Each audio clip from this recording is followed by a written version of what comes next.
Okay, I'm going to make this so easy for you. We hear a lot about living in the fifth dimension, and that's where you manifest from, is the fifth dimension. Fifth dimension is your imagination. That's all it is.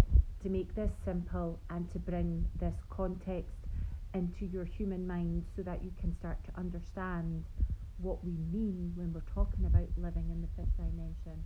It's just living in your imagination. It's spending more time in your imagination about what you really want, because once you create it in your imagination, then the universe and the universal laws, so if you're a manifestor, you'll know what I mean when I'm talking about universal laws. But the universal laws will then get to work. You see, everything that has ever been in this reality, everything, even this phone that I am on right now, was first created in imagination. So if you can live in your imagination, you allow the universal laws to do everything else for you.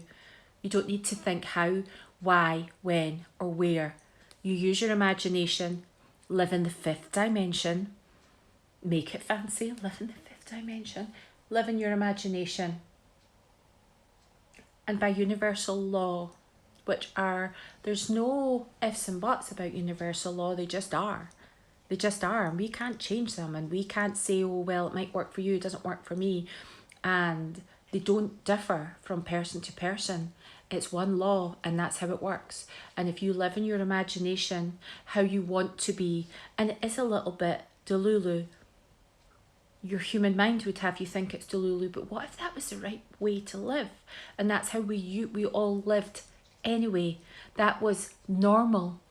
Then it would feel okay, wouldn't it? Just because it's different to how you've been taught doesn't mean it's wrong.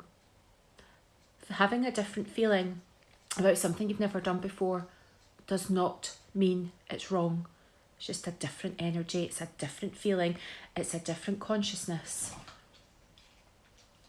Go to your imagination and spend as much time as possible living from that place.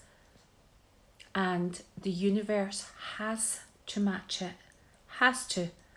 You know this to be true because when you are in your imagination, from a human perspective, you're using your imagination to think about things that you don't want to happen. You're like, oh my God, my bank account's so low, I'm not going to be able to pay the bills this month. And you use your imagination anyway. What am I going to do? I can't pay the bills, I might lose my house. And you use your imagination to make that bigger, and you make it bigger, and you make it bigger, and you build momentum. And guess what happens? The bills come, and the way that you even feel about money, you're like, I want more money, but you treat it so negatively. That's a different thing. I'm digressing. Living in the fifth dimension is living in your imagination, how you want to be. And when we talk about being it, it's living in your imagination. Just be it.